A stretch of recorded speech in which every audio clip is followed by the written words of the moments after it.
بسم اللہ الرحمن الرحیم إلهي أنت ربي ذو الجلال والإكرام۔ کوفہ میں مسلم بن عقیل کے پہنچنے اور لوگوں کے بیعت کرنے کا حال جب عام طور پر مشہور ہو گیا تو عبداللہ بن مسلم حضرمی نعمان بن بشیر رضی اللہ تعالیٰ عنہ کے پاس آیا اور کہا کہ اے امیر، خلیفہ وقت کے کام میں ایسی سستی نہیں کرنی چاہیے۔ آج کئی روز ہوئے مسلم بن عقیل کوفہ میں آ کر لوگوں میں حسین ابن علی رضی اللہ تعالیٰ عنہ کی خلافت کے لیے بیعت لے رہے ہیں۔ آپ کو چاہیے کہ مسلم کو قتل کر دیں یا گرفتار کر کے یزید کے پاس بھیج دیں، اور جن لوگوں نے بیعت کی ہے ان کو بھی سزا دیں۔ نعمان بن بشیر رضی اللہ تعالیٰ عنہ نے کہا، یہ لوگ جس کام کو مجھ سے چھپا کر رہے ہیں میں اس کو آشکارا کرنا مناسب نہیں سمجھتا۔ جب تک یہ لوگ مقابلے کے لیے نہ نکلیں گے میں ان پر حملہ نہیں کروں گا۔ عبداللہ بن مسلم حضرمی یہ جواب سن کر باہر آیا اور اسی وقت یزید کو ایک خط لکھا کہ مسلم بن عقیل کوفہ میں آ کر حسین ابن علی کی خلافت کے لیے بیعت لے رہے ہیں اور لوگ ان کے ہاتھ پر کثرت سے بیعت کر رہے ہیں۔ حسین ابن علی کے بھی آنے کی خبر ہے۔ نعمان اس معاملے میں بڑی کمزوری دکھا رہے ہیں۔ آپ اگر ولایت کوفہ کو اپنے قبضے میں رکھنا چاہتے ہیں تو کسی زبردست گورنر کو فوراً کوفہ میں بھیجیں تاکہ وہ آ کر مسلم کو گرفتار کرے اور لوگوں سے بیعت فسخ کرائے اور حسین ابن علی کو کوفہ میں داخل ہونے سے روکے۔ اس کام میں اگر دیر ہوئی تو آپ کوفہ کو اپنے قبضے سے نکلا ہوا سمجھیے۔ اسی مضمون کے خطوط عمارہ بن عقبہ اور ابی مرید نے بھی یزید کے نام روانہ کیے۔ ان خطوط کو پڑھ کر یزید بہت پریشان و فکر مند ہوا۔ سرجون نامی حضرت امیر معاویہ رضی اللہ تعالیٰ عنہ کا ایک آزاد کردہ غلام تھا۔ حضرت امیر معاویہ رضی اللہ تعالیٰ عنہ بھی بعض پیچیدہ باتوں اور اہم معاملات میں اس سے مشورہ لیا کرتے اور اس کے مشورے سے فائدہ اٹھایا کرتے تھے۔ یزید نے سرجون کو بلایا اور عبداللہ بن حضرمی کا خط دکھا کر مشورہ طلب کیا۔ اس جگہ جملہ متعرضہ کے طور پر یہ بات فاقل تذکرہ ہے کہ یزید ہمیشہ زیاد بن ابی سفیان سے ناراض رہتا تھا۔ زیاد کے بعد وہ عبید اللہ بن زیاد بن ابی سفیان سے بھی بہت ناخوش اور متنفر تھا۔ عبید اللہ بن زیاد کو امیر معاویہ رضی اللہ تعالیٰ عنہ نے بصرہ کا حاکم مقرر فرمایا تھا۔ یزید ارادہ کر رہا تھا کہ بصرہ کی حکومت سے عبید اللہ بن زیاد کو معزول کر کے اور کسی دوسرے شخص کو بصرہ کا حاکم بنائے۔ اب کوفہ سے یہ وحشتناک خبریں آنے پر یزید نے جب امیر معاویہ کے آزاد کردہ غلام سے مشورہ طلب کیا تو اس نے کہا کہ اس وقت عراق آپ کے قبضے سے نکلا جا رہا ہے۔ اگر آپ عراق کو بچانا چاہتے ہیں تو عبید اللہ بن زیاد کے سوا کوئی دوسرا شخص آپ کی مدد نہیں کر سکتا۔ میں جانتا ہوں کہ آپ کو یہ میرا مشورہ ناگوار گزرے گا، مگر عبید اللہ بن زیاد کے سوا جس شخص کو بھی آپ کوفہ کی حکومت پر بھیجیں گے وہ کوفہ کو بچانے میں کامیاب نہ ہو سکے گا۔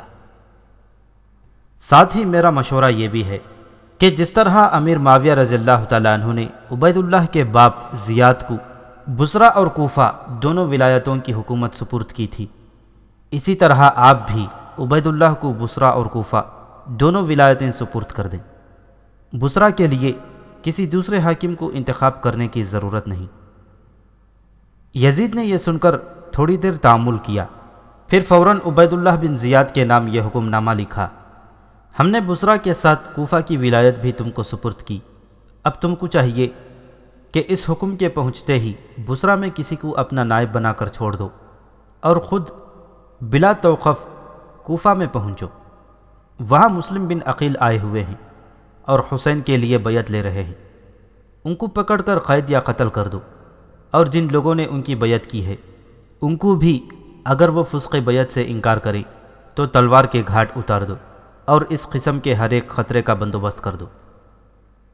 عبید اللہ بن زیاد کو یقین تھا کہ یزید مجھ کو بصرہ کی حکومت سے معزول اور برطرف کیے بغیر نہ رہے گا، اور اس خط کو پڑھ کر وہ حیران رہ گیا، پھر خوش بھی ہوا اور رنجیدہ بھی، کیونکہ اس حکم کے پڑھنے سے اس کے دل میں خطرہ بھی پیدا ہوا تھا کہ یزید اس بہانے سے مجھ کو بصرہ سے نکالنا چاہتا ہے، تاہم اس نے اس حکم کی تعمیل کو مناسب سمجھا اور اپنے بھائی عثمان بن زیاد کو بصرہ میں اپنا قائم مقام مقرر کر کے خود اگلے دن کوفہ کی طرف روانہ ہونے کا عزم کیا۔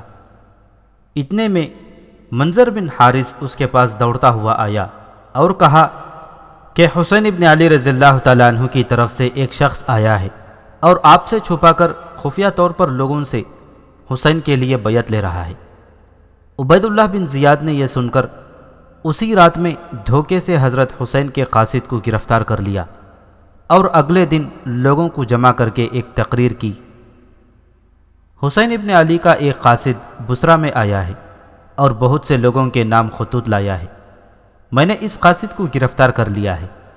بصرہ میں جن جن لوگوں کے نام وہ خطوط پیغام لایا ہے میں نے سب کے نام اس سے دریافت کر لیے ہیں، اور جن جن لوگوں نے بیعت اس کے ہاتھ پر کی ہے ان کی فہرست بھی تیار کر لی ہے۔ آپ لوگوں کو معلوم ہے کہ میں زیاد بن ابی سفیان کا بیٹا ہوں، مسلم بن عقیل کوفہ میں آئے ہوئے ہیں۔ میں اب کوفہ جا رہا ہوں، وہاں مسلم بن عقیل اور جن لوگوں نے ان کے ہاتھ پر بیعت کی ہے سب کو قتل کر ڈالوں گا، اور اگر تمام کوفہ بیعت کر چکا ہے تو ایک شخص کو بھی وہاں زندہ نہ چھوڑوں گا۔ بصرہ والوں، تمہارے ساتھ اس وقت یہ رعایت کرتا ہوں کہ بجز حسین ابن علی کے قاصد کے اور کسی کو کچھ نہیں کہتا، لیکن یہاں سے میرے جانے کے بعد اگر کسی نے ذرا بھی کان ہلایا تو پھر اس کی خیر نہیں۔ یہ کہہ کر حسین رضی اللہ تعالیٰ عنہ کے قاصد کو بلوایا اور اس کو تمام مجمع کے روبرو قتل کروا دیا۔ کسی نے اف تک نہ کی۔ اس کارروائی کے بعد مطمئن ہو کر وہ کوفے کی طرف روانہ ہوا۔ حضرت حسین رضی اللہ تعالیٰ عنہ مکہ مکرمہ میں بیٹھے ہوئے یہ خیال کر رہے تھے کہ بصرہ میں بھی ہمارے نام پر بیعت ہو رہی ہوگی، لیکن یہاں ان کا بھیجا ہوا قاصد قتل کیا جا رہا تھا۔ عبید اللہ بن زیاد نے قادسیہ کے مقام پر پہنچ کر اپنی فوج کو وہیں روک لیا اور خود اپنے باپ کے آزاد کردہ غلام کے ساتھ ایک اونٹ پر سوار ہو کر کوفہ کی جانب تیز رفتاری سے روانہ ہو کر مغرب اور عشاء کے درمیان کوفے میں داخل ہوا۔ عبید اللہ بن زیاد نے حجازیوں کے طرز کا عمامہ باندھ رکھا تھا۔ یہاں لوگوں کو حضرت حسین کی آمد کا انتظار تھا۔ شیعان علی اور حسین کا یہاں تک زور ہو گیا تھا کہ نعمان بن بشیر رضی اللہ تعالیٰ عنہ شام سے ہی اپنے دیوان خانے کے احاطے کا دروازہ بند کر لیتے اور اپنے خاص آدمیوں کے ساتھ مجلس گرم کرتے، دروازے پر غلام کو بٹھا دیتے کہ ہر آنے والے کا پتہ معلوم کرنے کے بعد اگر وہ اندر آنے کے قابل ہو تو دروازہ کھولے، ورنہ انکار کر دے۔ عبید اللہ بن زیاد جب کوفے میں داخل ہوا تو لوگوں نے یہ سمجھا کہ حسین جن کا انتظار وہ کر رہے تھے کوفہ میں آ گئے ہیں۔ جس طرح عبید اللہ کا اونٹ گزرتا لوگ کہتے، السلام علیکم یا ابن رسول اللہ۔ عبید اللہ اپنا اونٹ لیے سرکاری دیوان خانے تک پہنچا۔ وہاں دیکھا تو دروازہ بند ہے۔ عبید اللہ نے دروازہ کھٹکھٹایا اور زبان سے کچھ نہ کہا۔ نعمان بن بشیر رضی اللہ تعالیٰ عنہ اپنے دوستوں کے ساتھ چھت پر بیٹھے ہوئے تھے۔ وہ اٹھے اور چھت کے کنارے پر آ کر دیکھا تو چونکہ حسین کا تمام شہر میں انتظار کیا جا رہا تھا، عبید اللہ کو یہی سمجھے کہ حسین آ گئے ہیں۔ چنانچہ انہوں نے اوپر ہی سے کہا، اے ابن رسول، آپ واپس چلے جائیے اور فتنہ برپا نہ کیجیے، یزید ہرگز کوفہ آپ کو نہ دے گا۔ نعمان کے دوستوں نے جو چھت پر بیٹھے تھے نعمان سے کہا، حسین ابن علی کے ساتھ اتنی بے مروتی نہ کیجیے، کم از کم دروازہ کھول کر ان کو اندر تو آنے دیجیے، کیونکہ وہ سفر سے آ رہے ہیں اور سیدھے آپ کے پاس مہمان بن کر آئے ہیں۔ نعمان نے کہا کہ میں اس کو پسند نہیں کرتا کہ لوگوں کو یہ کہنے کا موقع ملے کہ نعمان کی عہد حکومت میں کوفہ کے اندر حسین قتل کیے گئے۔ عبید اللہ نے اپنا عمامہ اتارا اور کہا، کم بخت، دروازہ تو کھول۔ عبید اللہ کی آواز سن کر لوگوں نے اس کو پہچانا۔ دروازہ کھولا، سب ادھر ادھر منتشر ہو گئے۔ عبید اللہ اندر داخل ہوا اور تھوڑی ہی دیر بعد عبید اللہ کا لشکر کوفے میں داخل ہونا شروع ہوا، جس کو وہ پیچھے چھوڑ آیا تھا۔ اسی وقت مسلم بن عقیل کو خبر پہنچی کہ ابن زیاد لشکر کے ساتھ آ گیا ہے۔ وہ جس مکان میں مقیم تھے اور لوگوں کو عام طور پر اس کا علم تھا، اس مکان کو چھوڑ دیا اور ہانی بن عروہ کے مکان میں جا کر پناہ گزین ہوئے۔ اس وقت تک مسلم کے ہاتھ پر بیعت ہونے والوں کی تعداد کوفہ میں 18,000 تک پہنچ چکی تھی۔ عبید اللہ بن زیاد نے اگلے دن صبح کو مجمع عام کے روبرو تقریر کی اور یزید کا حکم نامہ جو اس کے پاس بصرہ میں پہنچا تھا سنایا۔ عبید اللہ نے کہا، تم لوگ میرے باپ زیاد بن ابی سفیان کو خوب جانتے ہو اور تم کو معلوم ہے کہ وہ کس قسم کی سیاست برتنے کے عادی تھے۔ مجھ میں اپنے باپ کے تمام عادات موجود ہیں۔ تم لوگ مجھ سے بھی خوب واقف ہو اور میں بھی تمہارے ایک ایک شخص کا نام جانتا ہوں اور ہر ایک کا گھر اور محلہ پہچانتا ہوں۔ مجھ سے تم کوئی چیز چھپا نہیں سکتے۔ میں یہ نہیں چاہتا کہ کوفہ میں خون کے دریا بہاؤں اور تم کو قتل کروں۔ مجھ کو معلوم ہے کہ تم نے حسین ابن علی کے لیے مسلم بن عقیل کے ہاتھ پر بیعت کر لی ہے۔ میں تم سب کو امان دیتا ہوں اس شرط پر کہ تم اس بیعت سے رجوع کر لو، اور جو شخص بغاوت پر آمدہ ہے اس کو کوئی شخص اپنے مکان میں پناہ نہ دے، ورنہ ہر ایک پناہ دہندہ کو اسی کے دروازے پر قتل کیا جائے گا۔ اس تقریر کے بعد عبید اللہ نے مسلم بن عقیل کا پتہ دریافت کیا کہ وہ کس جگہ ہیں۔ کسی نے پتہ نہ بتایا۔ آخر عبید اللہ کو اپنے جاسوسوں کے ذریعے معلوم ہوا کہ وہ ہانی بن عروہ کے مکان میں چھپے ہوئے ہیں۔ عبید اللہ نے موقل نامی ایک شخص کو جو تمیم کے آزاد کردہ غلاموں میں سے تھا اور اس کو کوفہ میں کوئی بھی نہیں پہچانتا تھا، اس کو بلا کر تنہائی میں 3,000 درہم کی ایک تھیلی دی اور کہا کہ فلاں محلے میں ہانی بن عروہ کے مکان پر جاؤ۔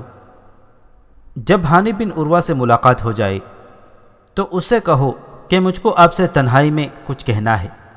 جب تنہائی میں پہنچو تو ہانی سے کہو کہ مجھ کو بصرہ کے فلاں فلاں شخصوں نے بھیجا ہے اور 3,000 درہم دیے ہیں کہ کوفہ میں جا کر مسلم بن عقیل کے پاس پہنچا دو، اور ان سے کہو کہ ہمارے پاس مکہ سے حسین کا خط آیا ہے۔ انہوں نے ہم کو لکھا ہے کہ تم فلاں تاریخ کوفہ پہنچ جاؤ۔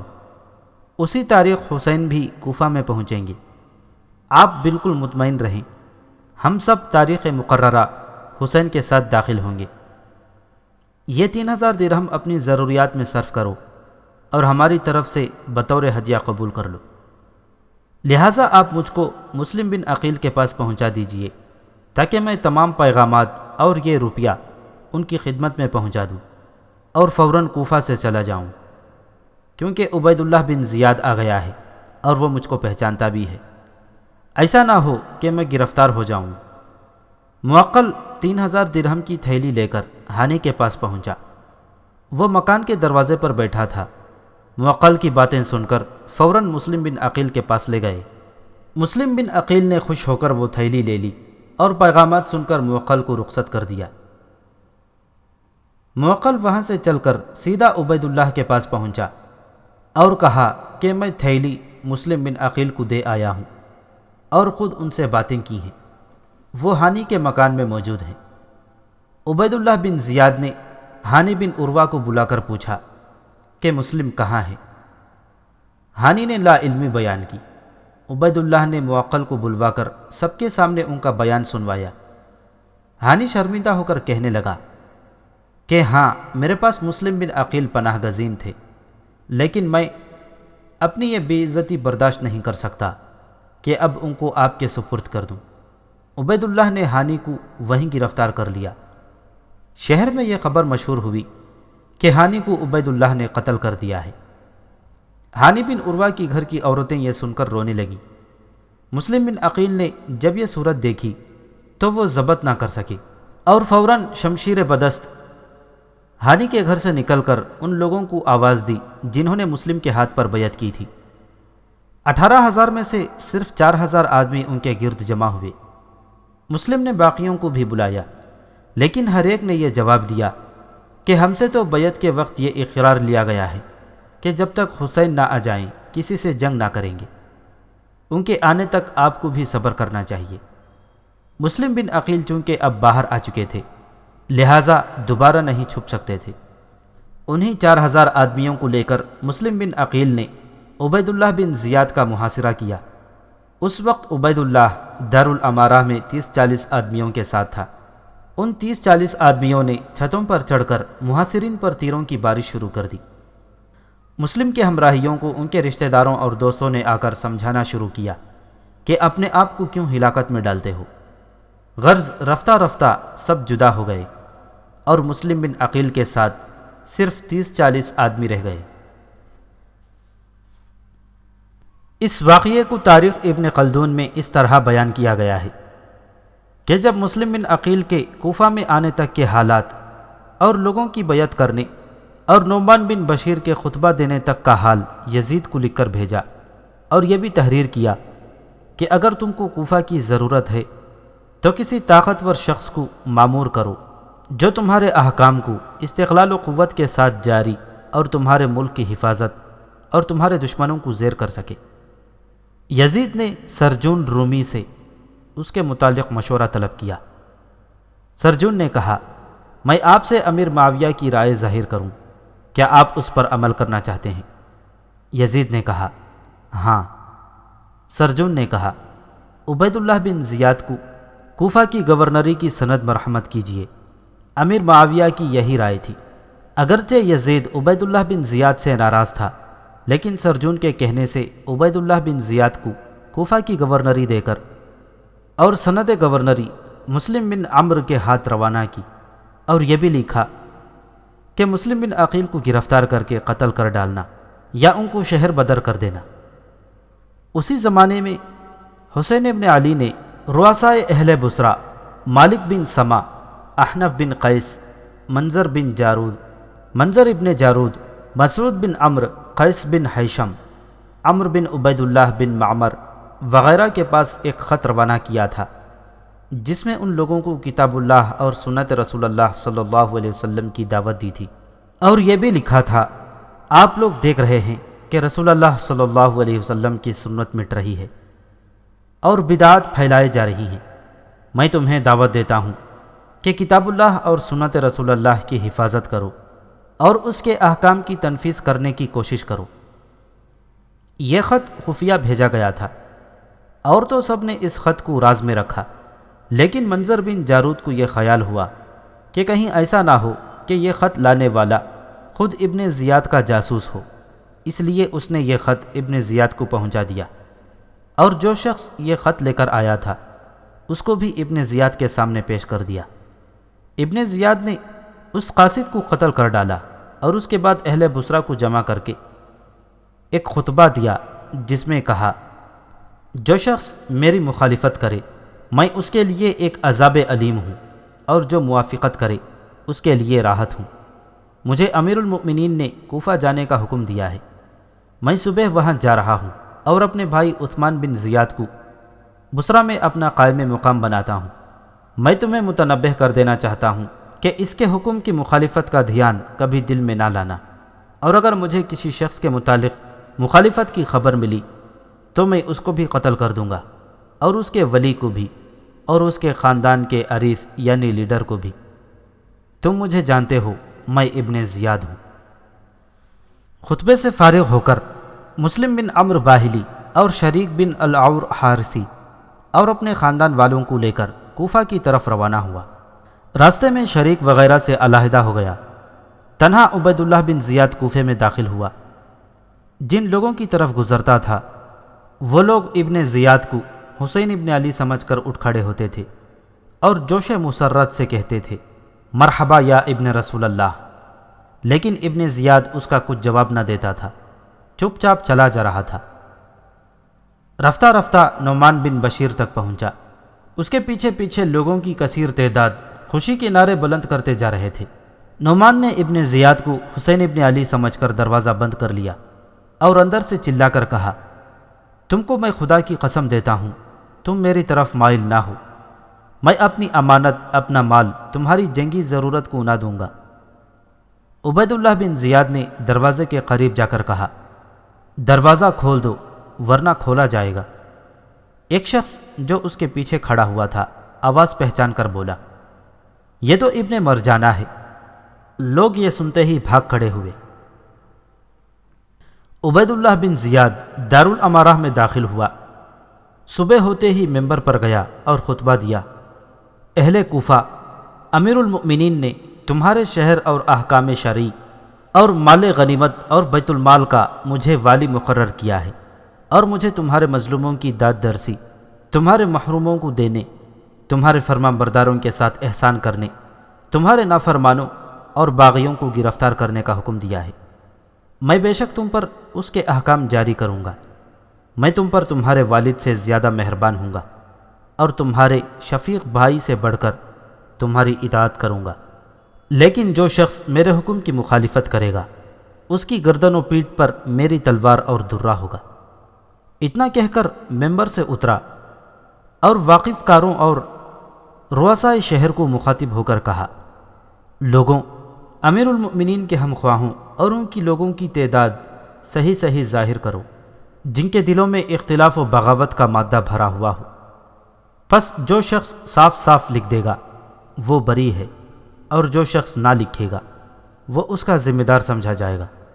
اگر اتفاق سے اس کے دوستوں اور آشناؤں میں سے کسی نے ہماری مخالفت کی یا ہم سے باغی ہوا تو ہم اس سے بری و ذمہ ہیں، اس کے خون و مال ہم کو مباح ہوگا، اور جس کے علم میں کوئی شخص امیر المؤمنین کا باغی اور مخالف ہو اور اس نے ظاہر نہ کیا تو اس کو سولی پر چڑھا دیں گے اور اس کا وظیفہ ضبط کر لیں گے۔ ادھر مسلم بن عقیل جو مختار بن ابی عبید کے گھر پر مقیم تھے، حضرت حسین کے لیے بیعت خلافت لے رہے تھے۔ ان کو جب ابن زیاد کی اس تقریر کا علم ہوا تو یہ خطرہ ہوا کہ اب ان کی مخبری کر دی جائے گی، اس لیے مختار کا گھر چھوڑ کر ہانی بن عروہ مراوی کے مکان پر گئے۔ دروازے پر پہنچ کر ہانی بن عروہ کو بلایا۔ وہ باہر آئے اور مسلم بن عقیل کو اپنے دروازے پر دیکھ کر پریشان ہو گئے۔ مسلم نے کہا، میں تمہارے پاس پناہ لینے آیا ہوں۔ ہانی بن عروہ نے جواب دیا، آپ مجھ پر بڑی مصیبت ڈال رہے ہیں۔ اگر آپ میرے گھر کے اندر نہ آ گئے ہوتے تو میں یہی پسند کرتا کہ آپ واپس لوٹ جائیں، مگر اب کہ آپ داخل ہو چکے ہیں میں اپنی ذمہ داری محسوس کرتا ہوں۔ اچھا، آ جائیے۔ مسلم ان کے مکان میں روپوش ہو گئے۔ کوفہ کے مسلمان ان کی خدمت میں خفیہ آتے جاتے رہے۔ ادھر ابن زیاد نے اپنے ایک خاص دوست کو بلا کر 3000 درہم دیے اور اس کام پر مامور کیا کہ وہ مسلم بن عقیل کا پتہ لگائے۔ یہ شخص مسجد میں مسلم بن عوجہ اسدی کے پاس پہنچا، جن کے متعلق کچھ لوگوں سے سنا تھا کہ وہ مسلم بن عقیل رضی اللہ تعالیٰ عنہ کے رازدار ہیں۔ وہ جب نماز سے فارغ ہوئے تو اس شخص نے مسلم بن عوجہ کو علیحدہ لے جا کر ان سے کہا کہ میں شام کا باشندہ ہوں، اللہ تعالیٰ نے مجھ پر انعام فرمایا ہے کہ مجھے اہل بیت نبی کریم صلی اللہ علیہ وسلم کی محبت عطا فرمائی۔ یہ 3000 درہم میں اس لیے لایا ہوں کہ اس شخص کے سپرد کر دوں جو حضرت حسین کے لیے بیعت لے رہا ہے۔ مجھے لوگوں سے یہ پتہ چلا ہے کہ آپ کو اس شخص کا علم ہے، اس لیے یہ روپیہ آپ مجھ سے لے لیں اور مجھے وہاں پہنچا دیں تاکہ میں بھی ان کے ہاتھ پر بیعت کر لوں، اور اگر آپ چاہیں تو مجھ سے آپ ہی ان کے لیے بیعت لے لیجئے۔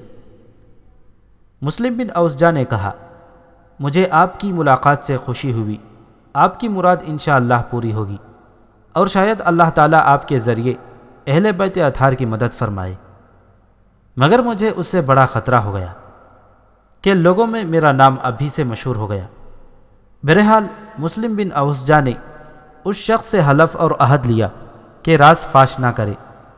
یہ شخص چند روز تک ان کے پاس انتظار میں آتا جاتا رہا کہ وہ اس کو مسلم بن عقیل سے ملا دیں گے۔ اتفاقاً ہانی بن عروہ، جن کے مکان میں مسلم بن عقیل روپوش تھے، بیمار ہو گئے۔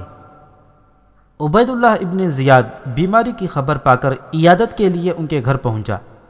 اس وقت عمارہ بن عبد نے ان سے کہا کہ یہ موقع غنیمت ہے، اس وقت دشمن یعنی عبید اللہ ابن زیاد تمہارے قابو میں ہے، قتل کرا دو۔ ہانی بن عروہ نے کہا، یہ شرافت کے خلاف ہے کہ اس کو اپنے گھر میں قتل کروں۔ یہ موقع ہاتھ سے نکل گیا، مگر اتفاقاً ایسا ہی ایک اور موقع پیش آیا کہ شریک ابن اعور جو ابن زیاد کے ساتھ کوفہ میں آیا تھا، مگر اہل بیت سے محبت رکھنے کے سبب ابن زیاد سے جدا ہو کر ہانی بن عروہ کا مہمان اور ہمراز ہو گیا تھا۔ یہ بیمار پڑا تو پھر ابن زیاد نے خبر بھیجی کہ آج شام کو میں شریک ابن عور کی عیادت کے لیے آؤں گا۔ شریک ابن عور نے بھی اس موقع کو غنیمت جان کر مسلم بن عقیل سے کہا کہ یہ فاجر آج شام کو میری عیادت کے لیے آنے والا ہے، جب یہ آ کر بیٹھے تو آپ اس پر حملہ کر کے اسے قتل کر دیں، پھر آپ مطمئن ہو کر قصر امارت پر بیٹھیں۔ اگر میں تندرست ہو گیا تو بصرہ پہنچ کر وہاں کا انتظام میں آپ کے حق میں درست کر دوں گا۔ شام ہوئی اور ابن زیاد کے آنے کا وقت ہوا تو مسلم بن عقیل اندر جانے لگے۔ اس وقت شریک نے ان سے کہا کہ آج موقع کو ہاتھ سے نہ جانے دیں، جب وہ بیٹھ جائے تو فوراً قتل کر دینا۔ مگر اس وقت بھی ان کے میزبان ہانی بن عروہ نے کہا کہ مجھے یہ پسند نہیں کہ وہ میرے گھر میں مارا جائے۔ یہاں تک کہ ابن زیاد آ گیا اور شریک کی مزاج پرسی شروع کی۔ شریک نے قصداً بات کو تول دیا اور جب دیکھا کہ مسلم بن عقیل باہر نہیں آتے تو ایک شعر پڑھا، ما تنظرون بسلمى لا تحیون، تم سلمہ کے متعلق کیا انتظار کر رہے ہو، اس کو سلام کیوں نہیں کرتے، اور بار بار یہ شعر پڑھنے لگے۔ ابن زیاد نے سمجھا کہ بیماری کی وجہ سے حواس میں اختلال آ گیا ہے، کہ بے جوڑ باتیں کر رہے ہیں۔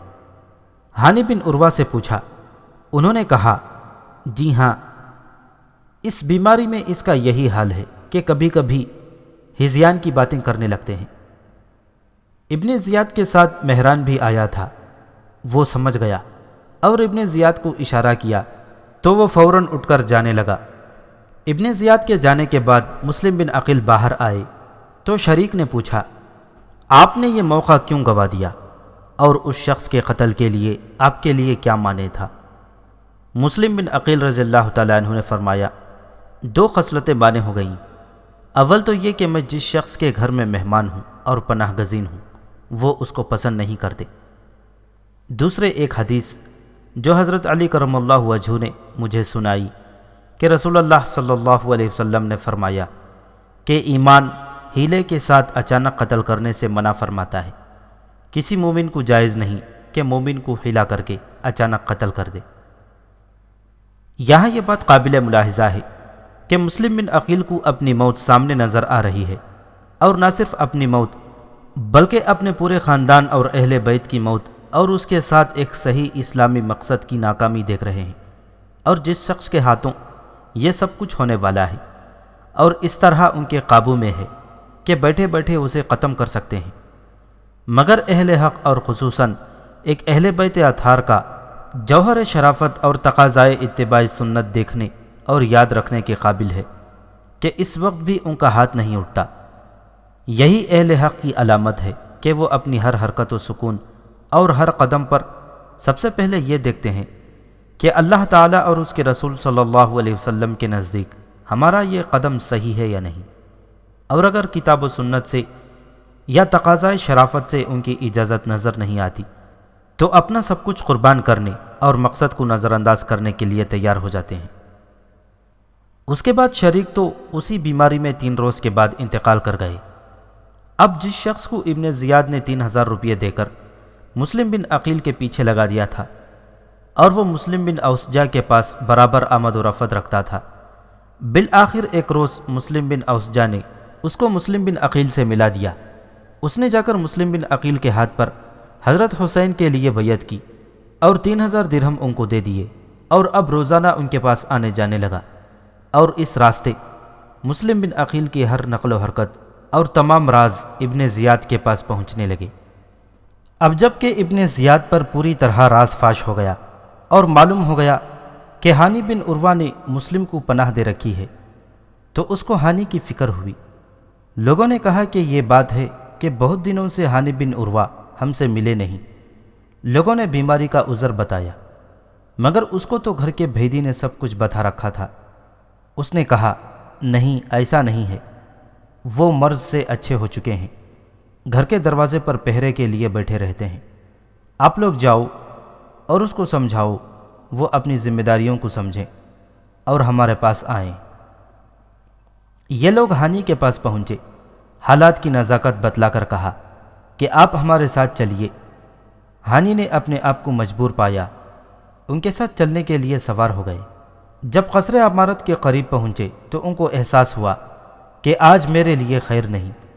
آنے والوں میں ان کے عزیز حسان بن اسما بھی تھے۔ ان سے کہا کہ مجھے اپنے بارے میں خطرہ ہے۔ حسان نے جواب دیا، آپ بالکل فکر نہ کریں، میں تو کوئی خطرہ محسوس نہیں کرتا۔ وجہ یہ تھی کہ حسان ان واقعات سے بالکل بے خبر تھے۔ یہ لوگ ہانی کو ساتھ لیے ہوئے قصر عمارت میں داخل ہوئے تو ابن زیاد نے قاضی کوفہ شریح سے کہا کہ ایک خائن کو خود اس کے پاؤں نے یہاں تک پہنچا دیا۔ جب قریب آئے تو ابن زیاد نے شعر پڑھا، ارید حیاتہ و یرید قتلی، یعنی میں تو اس کی زندگی چاہتا ہوں اور وہ میرے قتل کے در پہ ہے۔ ہانی نے کہا کہ یہ کیا بات ہے؟ عبید اللہ ابن زیاد نے کہا کہ کیا آپ یہ جانتے ہیں کہ ہم ان سازشوں سے بے خبر ہیں جو امیر المؤمنین کے خلاف آپ کے گھر میں ہو رہی ہیں؟ آپ نے مسلم بن عقیل کو اپنے گھر میں ٹھہرایا ہوا ہے اور اس کے واسطے اسلحہ اور رضاکار جمع کر رہے ہیں۔ ہانی نے انکار کیا اور گفتگو طویل ہوئی تو ابن زیاد نے اس اپنے جاسوس کو سامنے کر دیا جس کے ذریعے خبریں پہنچتی تھیں۔ یہ ماجرا دیکھ کر ایک دفعہ تو ہانی ششت رہ گئے، مگر پھر ذرا سنبھل کر بولے، میری بات سنیے اور اس کو سچ مانیے، میں واللہ آپ سے جھوٹ نہ بولوں گا۔ واقعہ یہ ہے کہ بخدا میں نے مسلم بن عقیل کو بلایا، نہ مجھے ان کے معاملے کی کوئی خبر تھی۔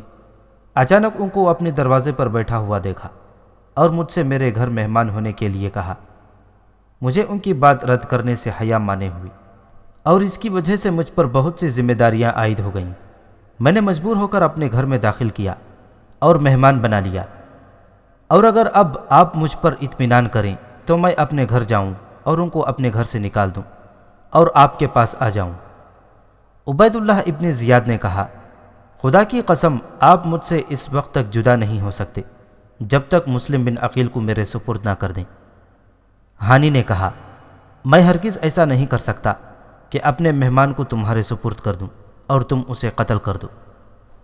تاریخ ابن خلدون میں لکھا ہے کہ عبید اللہ ابن زیاد نے محمد بن اشعث، اسما بن خارجہ اور عمرو بن حجاج کو بلا کر ہانی کے نہ آنے کا سبب دریافت کیا۔ ان لوگوں نے کہا کہ وہ بیمار ہیں۔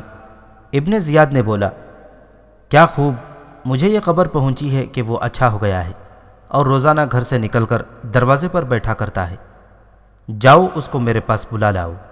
غرض یہ لوگ ہانی کو ابن زیاد کے پاس لے گئے۔ ابن زیاد نے کہا، کیوں ہانی، تمہارے مکان پر یہ کیسا مجمع ہوتا ہے؟ تم نے امیر المؤمنین کے خلاف مسلم بن عقیل کو بلا کر اپنے مکان پر ٹھہرایا ہے اور آلات حرب اور لوگوں کو جمع کرتے ہو۔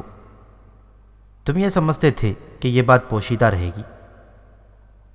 ہانی نے جواب دیا، یہ بات بالکل غلط ہے۔ عبید اللہ ابن زیاد نے کہا، غلط نہیں ہے، یاد کر کے کہو، میں نے یہ باتیں اس سے سنی ہیں جو تمہارے جلسے میں شریک ہوتا ہے۔ ہانی نے کہا، جس نے تم سے یہ بیان کیا ہے وہ جھوٹا ہے۔ ابن زیاد نے اس غلام کی طرف اشارہ کر کے جو اس کا مخبر تھا کہا، اس کو پہچانتے ہو؟ ہانی نے دبی زبان سے کہا، ہاں میں جانتا ہوں۔ ساتھ ہی اس کے پاؤں کے نیچے سے زمین نکل گئی۔ سکتا سا ہو گیا، تھوڑی دیر تک خاموش بیٹھا رہا، پھر سر اٹھا کر بولا، مجھ سے سنو، واللہ میں جھوٹ نہیں کہوں گا، بخدا ذوالجلال میں نے مسلم کو نہیں بلایا اور نہ میں یہ جانتا ہوں کہ وہ کس کام کے لیے آیا ہے۔ میرے دروازے پر آ کر قیام کرنے کی اجازت چاہی، مجھے انکار کرتے ہوئے شرم دامنگیر ہوئی۔ میں نے ٹھہرا لیا، مہمانی کی۔ یہ قصور البتہ مجھ سے ہوا۔ اس کے بعد جو واقعات و حالات ہوئے ہیں ان کو تم جانتے ہو۔ اگر تم کہو تو میں ضمانت دے کر جاؤں اور اس کو اپنے گھر سے نکال کر پھر آ جاؤں۔ ابن زیاد نے کہا، میں تم کو اس وقت تک نہ چھوڑوں گا جب تک تم اس کو میرے سامنے لا کر پیش نہ کرو گی۔ ہانی نے جواب دیا، میں اپنے مہمان کو تمہارے سپرد نہ کروں گا، تم اس کو قتل کرو۔ ابن زیاد اس پر اصرار کرتا رہا اور ہانی انکار۔ جب بحث و تکرار بڑھتی ہوئی نظر آئی تو مسلم بن عمر الباہلی نے ابن زیاد سے کہا، مجھے ہانی سے تقلیے میں دو باتیں کرنے دیجیے۔ مسلم اور ہانی مکان کے ایک کونے میں اٹھ کر گئے۔ ابن زیاد ان کو دیکھ رہا تھا۔ مسلم نے کہا، اے ہانی، تم یہ کیا کر رہے ہو؟ ناحق خود کو اور اپنی قوم کو ہلاکت میں مبتلا کرتے ہو۔ تم مسلم بن عقیل کو ابن زیاد کے حوالے کر دو، یہ ان کو نقصان نہ پہنچائے گا۔ علاوہ بری تم ان کو سلطان وقت کے حوالے کرتے ہو، اس میں تمہاری بے عزتی نہیں۔ ہانی نے جواب دیا، واللہ اس میں میری بے عزتی ہے، میں اپنے مہمان کو کسی طرح ابن زیاد کے سپرد نہیں کر سکتا جب تک کہ میرے بازو صحیح سلامت ہیں۔ میرے اعوان و انصار بھی زیادہ ہیں، بالفرض اگر میں تنہا بھی ہوتا ہوں تو میں اپنے مہمان کو اس کے حوالے نہ کرتا جب تک میں زندہ رہتا۔ ابن زیاد یہ جواب سن کر بولا، اس کو میرے پاس لاؤ۔